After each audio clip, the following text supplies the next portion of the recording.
Estamos compartiendo lo que es el comienzo de una nueva vida. Y como ya hemos dicho en otras ocasiones, el propósito de estas exposiciones es nosotros confirmar si realmente somos cristianos. Al leer la palabra de Dios y al exponernos a ella, pues nosotros debemos decir, bueno, ese soy yo. Esa descripción que se hace de lo que son las prácticas, la vida, las prioridades de un cristiano, esas están hablando de mí. Y es importante porque podemos pasarnos la vida entera creyéndonos algo que nosotros no somos. Y hay personas que tienen esa crisis de identidad. Pasarse la vida siendo algo que en realidad no son. Y hay personas así, yo conozco personas así que entran en esa crisis, atrapados en la confusión de no saber quiénes son. De hecho, la gente a través de los siglos se ha hecho esa pregunta: ¿quién soy? ¿Quién soy? ¿Quién soy? Y muchos han entrado en un estado crítico al no poder encontrar una respuesta satisfactoria que le diga quiénes realmente son. Nosotros tenemos un nombre asociado a una familia, padres, profesiones, nacionalidad, pero nosotros somos más que eso. Si somos cristianos, nuestra verdadera identidad es que nosotros somos hijos de Dios ahora y por la eternidad. Eso es lo que nos distingue. Eso es lo que nosotros somos. Pero no basta con nuestra percepción,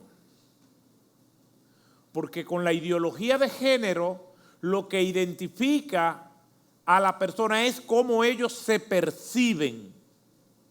Y nosotros no vamos a caer en ese error teológico de creer que somos cristianos por cómo nosotros nos percibimos. Nosotros somos cristianos por lo que la Biblia dice.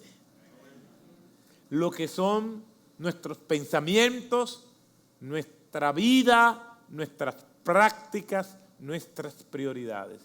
Por eso es que para mí es trascendental que nosotros vayamos a la palabra y nosotros confirmar que verdaderamente somos creyentes, personas auténticas, con imperfecciones, pero que están luchando por ser más conforme a la imagen de Cristo. Que nos caemos y nos levantamos, que persistimos en ser como el Señor quiere que nosotros seamos, con la agonía que esa búsqueda de Dios produce, pero siempre en la ruta de la perspectiva del Señor. Por eso, una vez más, les invito a que leamos en Hechos 2, 40 al 42. Hechos 2, versículos 40 al 42. Y dice la Escritura de la siguiente manera: y con muchas otras palabras testificaba solemnemente y les exhortaba diciendo: sed salvos de esta perversa generación. Entonces los que habían recibido su palabra fueron bautizados, y se añadieron aquel día como 3,000 almas, y se dedicaban continuamente a las enseñanzas de los apóstoles, a la comunión, al partimiento del pan y a la oración. Gracias, Señor, porque podemos leer tu palabra. Nos proponemos ahora comentarla, podemos ahora, por tu gracia, compartir las verdades en ella. Te pedimos, Señor, que a pesar de mis limitaciones, tú hables a tu pueblo y tu palabra pueda ser expuesta con fidelidad y con claridad. en el nombre de Jesús. Amén. Nadie puede hablar de Dios y de su carácter si no conoce la palabra de Dios. Porque es la palabra de Dios la única fuente autorizada para dar a conocer a Dios. Porque ese es su plan. Dios se da a conocer de manera especial en cuanto a carácter y propósito por medio de su palabra. Como ya lo hemos visto anteriormente, por medio de la creación, que los teólogos llaman revelación general, porque revela a Dios de manera general. Las personas ven su creación y dicen, sí, tiene que existir un Dios. Esto es tan sincronizado, tan armónico, que no puede ser producto del azar. Pero si queremos conocer a Dios de manera íntima, tiene que ser a través de su palabra, no hay otra manera. Ahora, ¿cómo es este conocimiento de Dios? ¿De qué se trata esto? ¿Qué abarca el conocimiento de Dios? ¿Qué nosotros queremos decir cuando decimos conocer a Dios? Eso se ve aparentemente tan abstracto, tan intangible, como tan filosófico, que alguien pudiera creer que no tiene utilidad práctica. Cuando se piensa en hablar de Dios o de conocer mejor a Dios, como que nos imaginamos una persona que está meditando, que está recluida, aislada en el ostracismo, fuera de todo el mundo. Y como que en medio de ese ambiente, entonces es la única manera de conocer a Dios. Cuando hablamos de Dios, muchos piensan como que puede ser incluso aburrido, con una vida tan intensa, con una vida con tantos atractivos. ¿Cómo voy a dedicarme a eso? O ¿qué hago con Dios en medio de las ebulliciosas situaciones que me presenta el diario vivir? ¿Qué hace un joven recién entrado a la universidad expuesto a todas las situaciones que esos ambientes de formación ideológica presentan? ¿Qué tiene que ver Dios con esto? ¿Cómo llevo al salón de clase a Dios cuando hay un profesor hostil que denigra y ridiculiza a los cristianos, pero que no admite debate? Él es el dueño de su aula y él despotrica y se muestra beligerante y hostil contra Dios, su palabra y todo el que se identifica como cristiano, pero sin admitir ningún tipo de respuesta. ¿Qué relevancia tiene Dios? Cuando hablamos de conocer a Dios, ¿de qué estamos hablando? ¿Qué decimos cuando decimos la palabra Dios? ¿Qué involucra? ¿Es simplemente estar en un culto donde nosotros no podemos hablar? Como se ha determinado en otros países donde han acorralado el pensamiento cristiano y le dicen no pueden transmitir los cultos, no pueden hablar de ese nombre en ningún lugar fuera de su templo. No hay nada nuevo debajo del sol. Cuando los discípulos iban entrando justamente días después de Pedro dar este sermón, van entrando al templo y accesando a ese templo, al templo de Jerusalén, por la puerta la hermosa. Y nosotros vemos el texto ahí en la escritura. Y cuando van entrando al templo, se encuentran con una persona que está pidiendo ahí a la entrada del templo.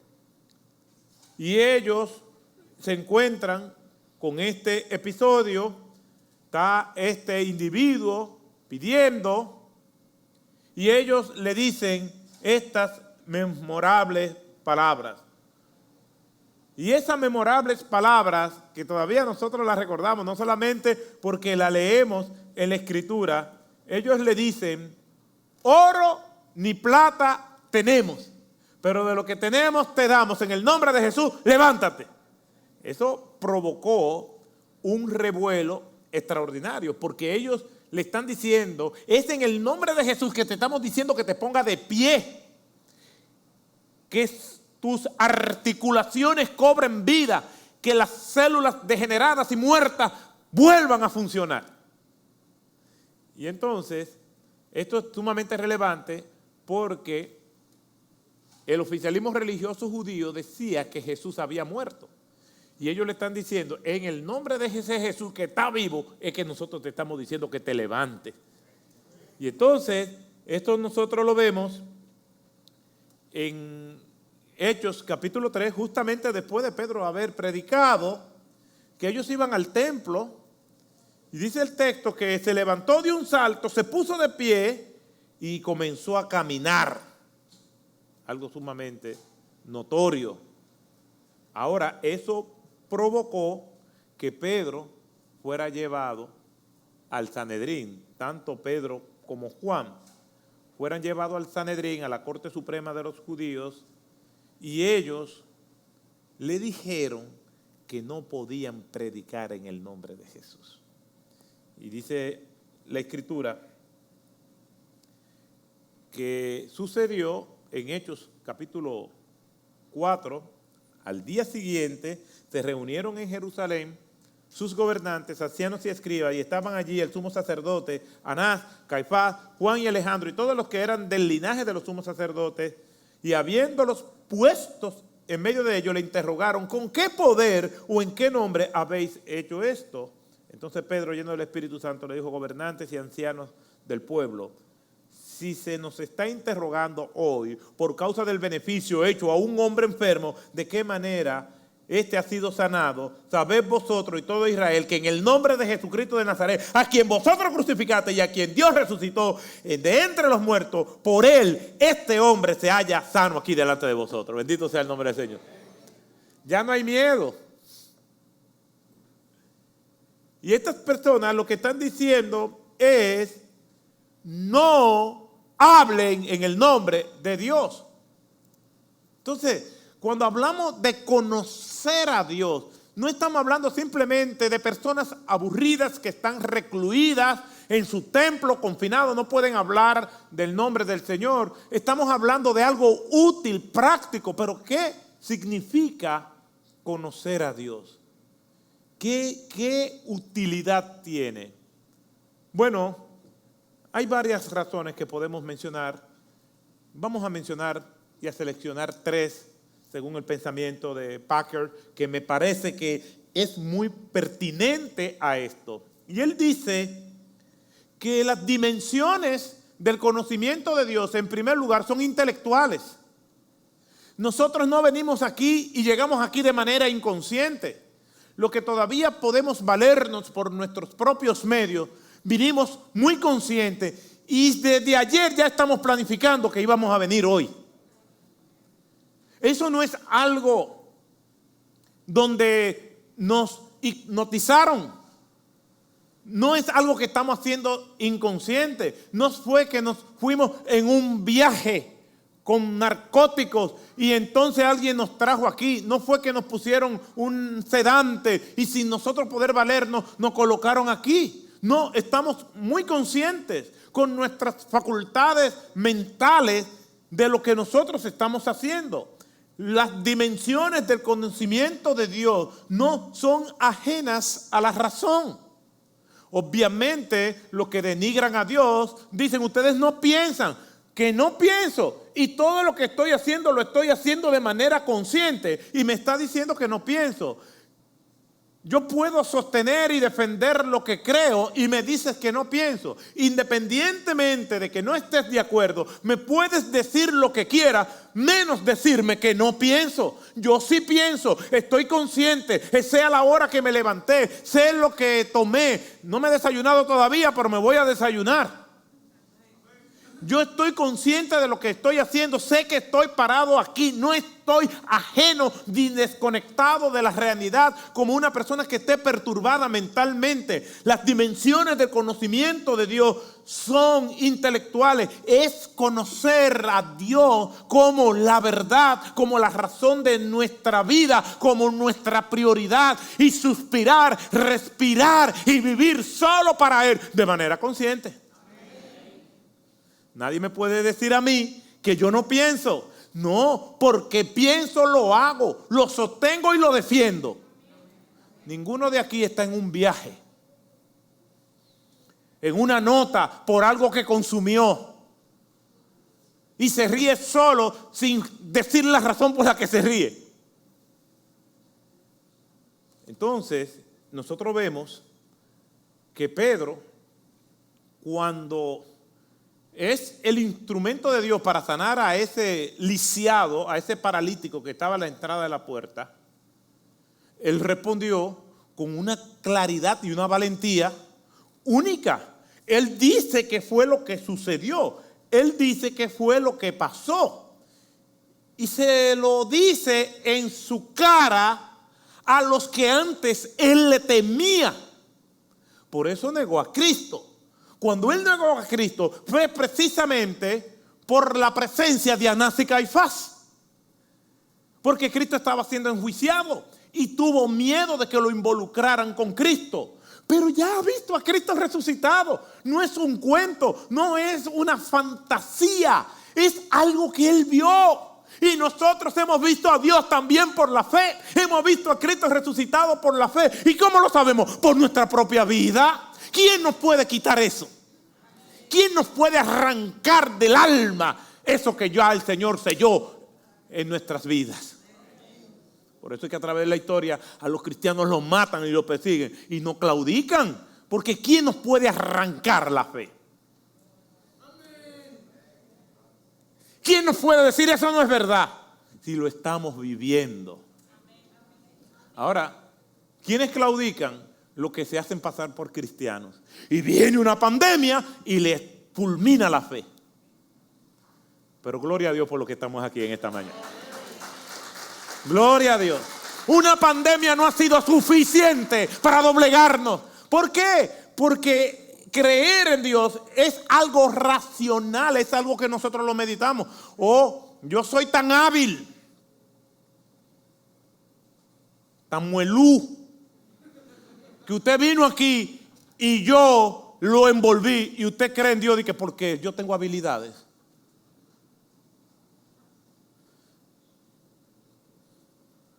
Cuando la mayoría de ustedes son personas con estudios académicos, con grados y mucho más inteligentes que yo, para creer que esto es por el encanto de la personalidad, porque ni tan bonito soy yo tampoco. Este no es el mejor lugar, no es el lugar más cómodo. Pero estamos aquí porque estamos comprometidos con el Señor. Por eso estamos. El creer en Dios es un acto intelectual. Nosotros razonamos a Dios y Dios nos invita a que razonemos con Él. Ahora, ¿cómo se razona? Simplemente porque alguien en una tarima, en un púlpito dice algo. No, razonamos a Dios cuando nosotros vamos a su palabra. ¿Tropezamos con dudas? Claro que sí, monumentales. Yo tengo dudas, porque la fe y la duda caminan juntos. Solamente duda el que tiene fe. Y aquí, en este pasaje, nos encontramos con que Pedro y Juan le dicen a los que crucificaron a Cristo que no tienen miedo y que si ya ellos han visto a Cristo resucitado, ¿qué miedo van a tener? Si Cristo se hubiese quedado en la tumba, ahí sí. Por eso que después el apóstol Pablo en 1 Corintios capítulo 15, hablando acerca de la resurrección, dice: si Jesús no ha resucitado, somos los seres humanos más miserables del mundo. pero ellos vieron a Cristo resucitado. Y siempre pongo el mismo ejemplo, porque no se me ocurre nada. Ya le dije que ustedes son más inteligentes que yo. Si nos encontramos en un lugar que nos rodean y dicen que nos van a matar a todos, y allí estamos acorralados esperando el desenlace final, y lo que nos ponemos a hacer es a orar y a cantar, y en ese momento se aparece Cristo y comienza a hablar con cada uno de nosotros y nos toca y nos susurra al oído: ten paz. Y hay un olor. Yo no sé si ustedes han entrado a tiendas y dicen: óyeme, ¿y qué olores que hay en esta tienda? Un olor bueno, agradable. Y hay un olor indescriptible de agradable. Y una temperatura que ni es fría ni caliente. Y nos sentimos como si estamos flotando. Y de repente sentimos un bienestar que nosotros no podemos expresarlo. Y Cristo nos dice: esto que tú estás viviendo ahora, lo vivirá por la eternidad. ¿Usted cree que a nosotros nos importará morir? Solamente los que están seguros de haber creído en el Señor, de que Cristo dirige su vida, entonces que verdaderamente es libre, libre de temor, libre de pasiones, libre de todo eso. Mientras estamos en este cuerpo, vamos a luchar, pero libres. Luchamos con cadenas rotas. Tendremos las cadenas del pecado todavía, pero rotas, porque Cristo las rompió en la cruz del Calvario. Y esas cadenas nos recuerdan que tenemos que depender del Señor. Entonces, creer en el Señor, eso tiene una dimensión espiritual, pero también tiene una dimensión intelectual. Miren lo que le dice Pedro en el sermón, yéndonos entonces un poco más atrás. Pedro le dice lo mismo que le dijo a los varones de la Corte Suprema de los Judíos, el Sanedrín, pero a la multitud que estaba allí, cuando él comenzó a predicar, les dijo: a quien Dios resucitó, poniendo fin a la agonía de la muerte, dice el versículo 24 del capítulo 2, puesto que no era posible que él quedara bajo el dominio de ella. Versículo 29, hermanos del patriarca David, os puedo decir confiadamente que murió y fue sepultado, y su sepulcro está entre nosotros hasta el día de hoy. Versículo 36, sepa pues con certeza, con seguridad, toda la casa de Israel, que a este Jesús, a quien vosotros crucificasteis, Dios le ha hecho Señor y Cristo. Él no le está diciendo: cierren los ojos y crean, imagínenselo. Él le está hablando con pruebas. El cadáver no aparece. Está nuestro monarca David, a quien nosotros honramos y lo recordamos con tanta gratitud, pero su cuerpo está ahí. Pero Cristo es el Rey del universo. Él está llevando a esta multitud a que crea con pruebas. Eso involucra un ejercicio intelectual. No es simplemente cree. Pero ¿y cómo va a creer? No te apures, olvídate de cómo, cree. No, no es así. Creer en Dios es tener seguridad de Dios. Es razonar a Dios en lo que nosotros podemos llegar. Deuteronomio 7:9 dice: reconoce pues que el Señor es tu Dios. No te dice: siente que Dios es tu Dios. Yo creo que se le ha hecho mucho daño a la fe apelando más a los sentimientos y a las emociones. Y nosotros mismos muchas veces ni emocionalmente nos conocemos. Lloramos por lo que no podemos llorar y nos reímos por lo que no debemos reírnos. ¿O a ustedes no le han dado en alguna ocasión un ataque de risa en una funeraria donde no debe reírse? Y usted se reprime porque sabe que no debe reírse. y está en la funeraria ahí aguantándose. Entonces, en una funeraria con mucha gente dolida, entonces a usted se le ocurre reírse porque alguien le dijo algo. Y en un momento en que debe reírse, entonces le coge con llorar. Así somos. Por eso es que no podemos basar nuestra fe en las emociones. Nuestra fe es un reconocimiento de que Dios es real. Y Dios se revela. Y Dios nos habla por su palabra. Dice aquí, reconoce pues que el Señor es tu Dios.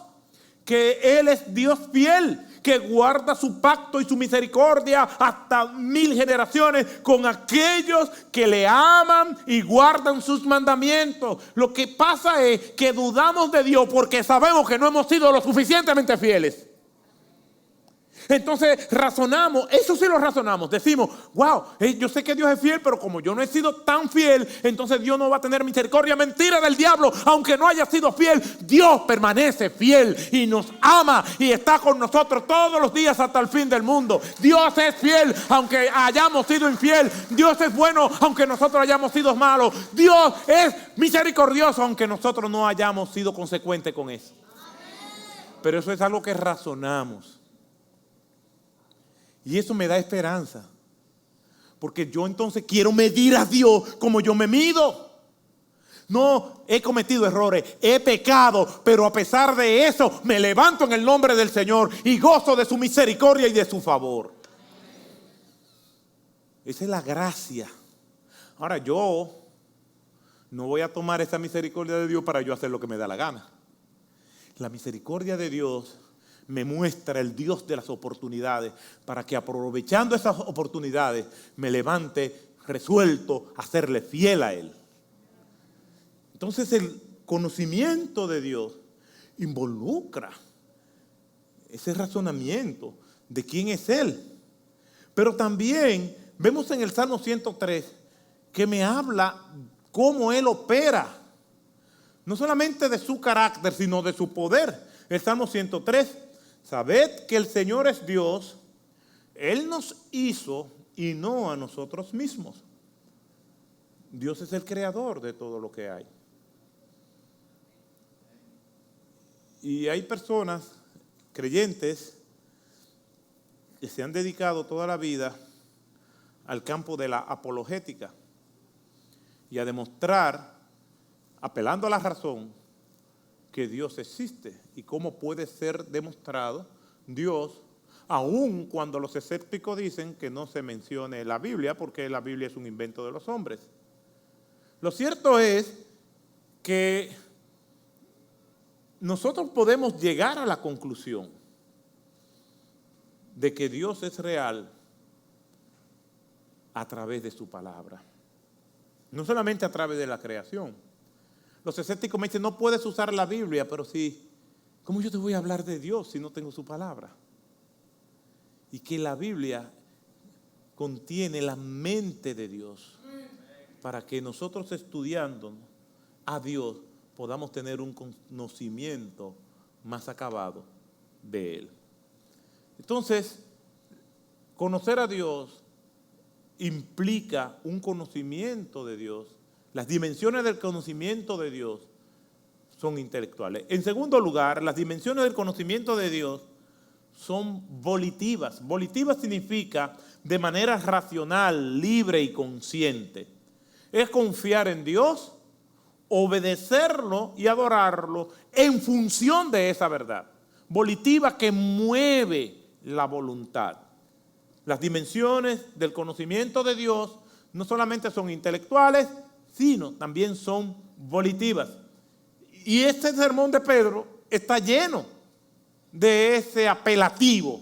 Mire lo que dice en ese mismo capítulo 2, en el versículo 38, en el versículo 41, y vamos a comenzar desde el 37, y dice, al oír esto, la gente que lo estaban escuchando, ¿qué fue lo que Pedro le dijo? Pedro le dijo, ustedes no sienten a Dios, siéntanlo y síganle. Él les explicó la obra de Cristo. les explicó lo que el Antiguo Testamento dice acerca de cómo iba a trabajar e iba a ser el Mesías. 14 referencias al Antiguo Testamento tiene el sermón de Pedro. Pedro basó su sermón en la Escritura. Por lo tanto, fue un sermón expositivo. Y se define predicación expositiva como aquella predicación cuyo contenido y propósito del predicador es el mismo contenido y propósito del autor del texto. Y para hacer eso hay que estudiar e investigar bajo la dirección y la unción del Espíritu Santo, que nos guía a toda verdad. Y aquí el apóstol Pedro está explicándole, porque ¿cuál era el conflicto entre el judaísmo y el mensaje de Cristo?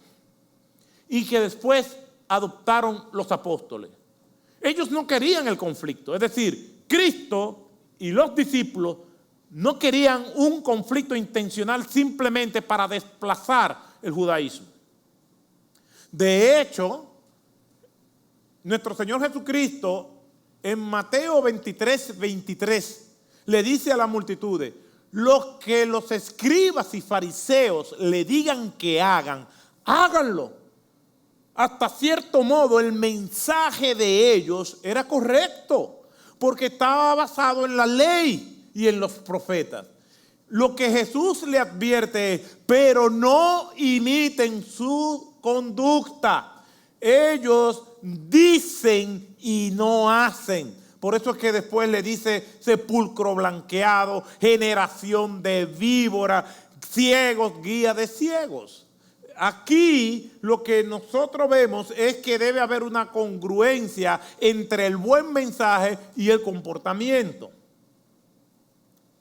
El propósito de ellos no era simplemente crear una nueva religión. Recuerden que cuando Cristo resucitó, como comienza ese capítulo 3 del libro de los Hechos de los Apóstoles, ¿a dónde iban entrando Pedro y Juan? Al templo. Ya Cristo había resucitado. Lo que querían ellos es que ese oficialismo religioso judío entendiera que el Mesías que estaban esperando ya había llegado en la persona de Cristo. Que en Jesucristo se cumplían las profecías del Antiguo Testamento. Y el sermón de Pedro es explicando eso y también diciéndole: ustedes, a pesar de esa ser su identidad y de ser el Mesías prometido, ustedes lo crucificaron. Tienen que arrepentirse de no creer y tienen que arrepentirse de su asesinato. Ahora, ustedes lo crucificaron, pero no pudieron con él, porque como él es el Mesías, resucitó al tercer día. Y a pesar de la evidencia, ellos no querían creer, pero ellos no le quisieron creer a Cristo. Cuando vamos a Mateo capítulo 12, Cristo hace un triple milagro: un endemoniado, sordo y mudo. Y los escribas y los fariseos vienen y se le acercan y dicen: queremos que nos dé una señal. ¿Por qué quieren más señal que esa? Porque el que no quiere creer, no importa lo que tú le muestres, no importa las pruebas, no importa las bendiciones, mantiene su empedernido corazón en las cadenas que le atan. Aquí Pedro sigue con sus apelaciones para mover la voluntad de ellos al Señor. Y el Espíritu Santo hizo la obra. Porque el Espíritu Santo obra cuando somos fieles a su palabra, cuando somos fieles al Señor. No espere el respaldo del Espíritu Santo si no es fiel a la palabra que Él ha revelado. Miren ellos en este texto que hemos visto tantas veces. Al oír esto, compungidos de corazón, dijeron a Pedro y a los demás apóstoles: hermanos, ¿qué haremos? Y Pedro le dijo: arrepentidos y sé bautizado. ¿Lo ven? Ahí, el conocimiento de Dios mueve la voluntad. Las dimensiones del conocimiento de Dios son evolutivas. ¿Qué haremos? Compungidos de corazón, se bautizaron, estudiaban la palabra. Por eso que nosotros estamos aquí. Porque el conocimiento de Dios nos movió a estar aquí. Es el conocimiento de Dios que nos mueve a cantar. Y usted se va a ir de su casa y va a recordar perfectamente todo lo que hicimos aquí. Vinimos, nos vimos, media cara, pero nos vimos, cantamos, nos saludamos, escuchamos la palabra, nos vamos llenos del Señor. Todo eso es consciente. La gente cree como que esto es acto como autómatas, que no estamos conscientes de lo que estamos pasando. Estamos muy conscientes de lo que estamos haciendo y estamos en el pleno uso de nuestras facultades. Y cuando obedecemos al Señor, también lo estamos haciendo de esa manera. Pero también cuando pecamos, cuidado. Cuidado con pecar deliberadamente, hermanos, porque también estamos conscientes. Ese Dios al que nosotros conocemos, nos conoce muy bien. Pedro les dijo en versículo 38, arrepentíos y sed bautizados cada uno de vosotros en el nombre de Jesucristo para perdón de vuestros pecados y recibiréis el don del Espíritu Santo. Cuando conocemos a Dios, nos exponemos a su palabra, pero como conocemos a Dios, tenemos el Espíritu Santo. El Espíritu Santo, que es el control de nuestras conciencias por medio de la tercera persona de la Trinidad que Dios tiene con nosotros. Es como que nuestra manera de pensar estaba sucia y es lavada por la sangre de Cristo, ahora está limpia. Ahora nosotros podemos ver y pensar de una manera diferente. ¿Por qué estamos aquí? Y vuelvo otra vez al apelativo. Estamos aquí por tradiciones. Bueno, es posible que dentro de la multitud hay personas que estén por tradición. Pero yo creo que la mayoría de los que estamos aquí, muchos no viven cerca de aquí. Este no es un lugar el más amigable para venir, porque no estamos en una avenida principal. Pero vienen aquí de manera consciente porque el Espíritu Santo que nosotros tenemos, si nos quedamos haciendo otra cosa y queremos tomar el día del Señor para otras cosas, si somos cristianos, el Espíritu Santo nos hace sentir mal. Ahora, ¿quién nos está viendo? ¿Quién nos está juzgando? Nos van a poner una multa. El pastor me va a llamar y me va a regañar. No. Un hermano que venía de otra congregación, éramos menos cuando eso, y él faltó varios domingos, pero en la multitud yo no me doy cuenta. Y él me dice que se sentía mal porque su pastor, el otro pastor, le daba seguimiento. Y cuando él no faltaba, cuando él faltaba, el profesor le llamaba y lo regañaba. Digo yo, por dos razones no lo hago. Primero, yo no me doy cuenta quién falta o no, o quién asiste o no, porque somos muchos. Y 3 cultos. Y en segundo lugar, yo no soy el Espíritu Santo. Yo no soy controlador.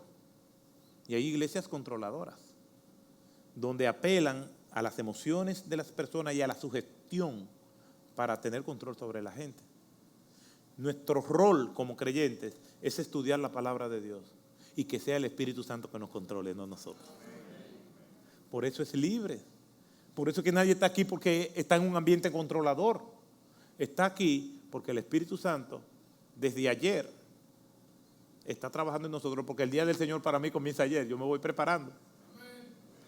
Y yo sé la ropa que me voy a poner, todo, desde el día anterior. Las mujeres van a su salón y se van a su cosa. Ya no se maquillan mucho y las empresas de maquillaje están en quiebra, porque ¿para qué maquillarme si me voy a poner una mascarilla? Pero realmente las dimensiones de conocimiento de Dios son intelectuales, son volitivas y en tercer lugar, y con esta terminamos, son morales. No solamente yo estoy obedeciendo a Dios, sino que esa obediencia a Dios se refleja en cómo yo manejo mi vida. Mire lo que dice en ese mismo capítulo 2 del libro de los Hechos, pero en los versículos 44 y 45. Todos los que habían creído estaban juntos y tenían todas las cosas en común. vendían sus propiedades y sus bienes y lo compartían con todos según la necesidad de cada uno. Es que las dimensiones del conocimiento de Dios son morales. Nos lleva a practicar la justicia, la solidaridad, el amor, la sensibilidad hacia los demás. Le preguntaron en una ocasión a Jesús, ¿cuál es el primer y grande mandamiento? Jesús respondió, amarás al Señor tu Dios con todo tu can. Y así es como yo memorizo algunas cosas. Can, con todo tu corazón, con toda tu alma y con toda tu mente. Ya no se le va a olvidar. Amarás al Señor tu Dios con todo tu can, corazón, alma y mente. Y aquí, ese amor a Dios, dice Cristo, que el segundo mandamiento que ellos no le preguntaron es semejante. Amarás a tu prójimo como a ti mismo. Por eso es que la ética cristiana demanda tanto y muchas personas ven con recelos. Porque ¿qué demanda? Ama al prójimo, pero es mi enemigo, ama a vuestros enemigos. Vence el mal con el bien. Si te piden caminar una milla, camina una extra. Si te piden la capa, déjale la túnica. Si te dan en una mejilla, ponle la otra. Eso es muy fuerte. Sobre todo, si el que te da tiene la mano dura.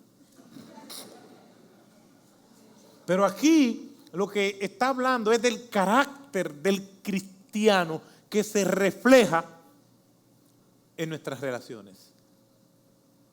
El delivery endemoniado que te pasó por el lado y te rompió un espejo del vehículo. Eso pasa. Me pasó el domingo pasado. Y yo bajé el cristal y le dije, ¿cómo te llamas? Y él me dijo, Legión, porque somos muchos. Digo, lo sabía yo. Ahí va ese gadareno. El carácter del cristiano se refleja en sus relaciones interpersonales. Y se sabrá quién está cerca o lejos de Dios. ¿Quién perfuma con el aroma de Dios la presencia donde está? Hay gente que son de bendición para nuestras vidas, que quisiéramos estar con ellos siempre, en el ambiente de trabajo, en la casa, que nos visiten, no te vayas y quédate, y esto. Pero hay otros que llegan, que llegan, uno se pone derechito así. Y la misma frase que todos ustedes han escuchado, di que cristiano, di que evangélico. Porque no reflejan el carácter de Cristo. Conocemos a Dios, pero el conocimiento de Dios involucra apelar a todos estos elementos.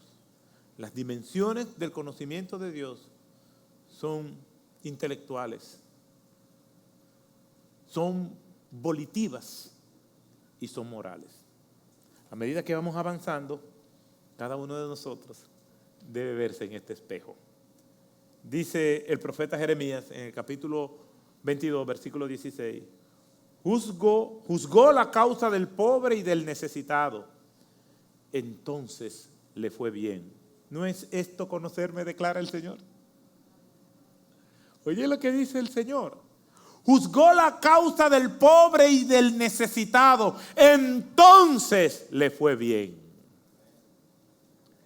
Y hay muchos textos que hablan de lo bien que nos puede ir. El profeta Jeremías apela mucho a eso. El profeta Jeremías dice, escucha la voz de Dios y te irá bien. Atendió al pobre y al necesitado y le fue bien. Después, siglos más tarde, el apóstol Pedro le dice a los hombres que están casados, tratad bien a vuestras mujeres como vaso más frágil y no seáis ásperos con ellas para que vuestras oraciones no tengan estorbo. En otras palabras, reflejar el carácter de Cristo con el pobre, con el necesitado, en el seno familiar, para que nos vaya bien. Quiere que te vaya bien, entonces vamos a caminar con Dios. Vamos a conocerle para vivirlo. No conocerle para saber, sino para que Él nos transforme. Oremos. Gracias te damos, Señor, por tu palabra. Tú nos hablas por medio de ella y te agradecemos este privilegio que nos da nuevamente. A ti sea la honra y la gloria. Y aquí hay personas que no te conocen. Trabaja en sus vidas y que vengan al conocimiento tuyo, que reciban tu evangelio y vivan para ti. Bendíceles, guárdales y sálvales. Si hay alguien que se ha apartado de ti, tráelos a tu camino. Y a nosotros los que seguimos en la batalla, peleando en esta carrera, ayúdanos, Señor, y fortalécenos. En el nombre de Jesús. Amén.